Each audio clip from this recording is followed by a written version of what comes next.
After the terror attacks of 2015, France has been left scared physically and mentally.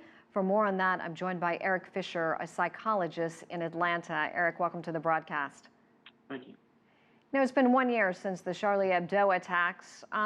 What kind of state is France in? I can't help but think that in some way this has backfired for these terrorists. So many people have rallied around, and we've seen such outpourings of love and support for Paris.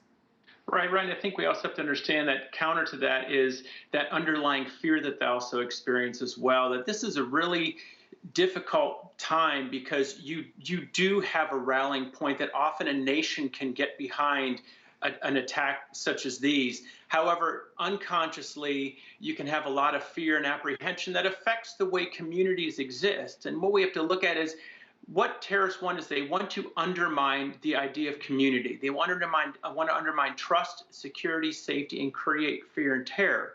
So the more that people are able to pull together and band together, obviously this does do the opposite of what terrorists intend.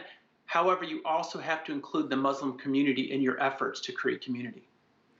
What about the psychological issues people involved in the attacks are still suffering from? And I'm not talking about the people that were there at the Bataclan, the night this happened, or Charlie Hebdo, those attacks. I'm talking about the street vendors and the people in the service industry who work around these areas, and the psychological impact of walking near this, and as you talk about, the sense of community impacted.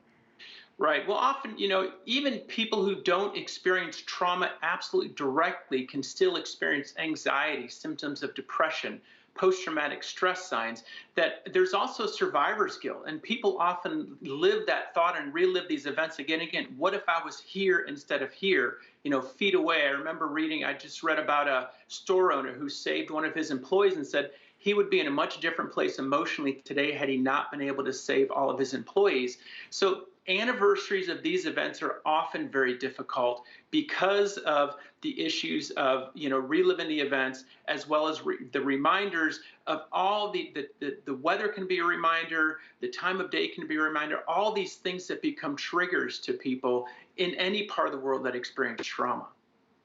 And how do you think it affects people outside of the area who want to travel there? Well, I can tell you myself, where my wife and I are still planning on going to Paris this spring and making a trip there, because for us, we don't want to allow fear to guide our course.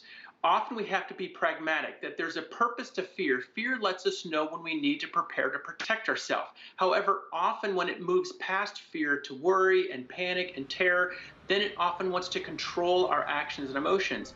So I think what we have to look at is be pragmatic. Make sure that you know where your embassies are. Make sure wherever you go that you have safe places to meet if you become disconnected. And everybody should have a map and an awareness of where they're going, wherever in the world, because as we can see, there are many places in the world that are going to show signs of terrorist instability. And that's where you have to realize that we all have to be prepared and ready, but not live in that state of fear and panic all the time. Well, Erik Fisher, we appreciate your insight, and thank you so much as we move forward and take a moment to reflect on this important day.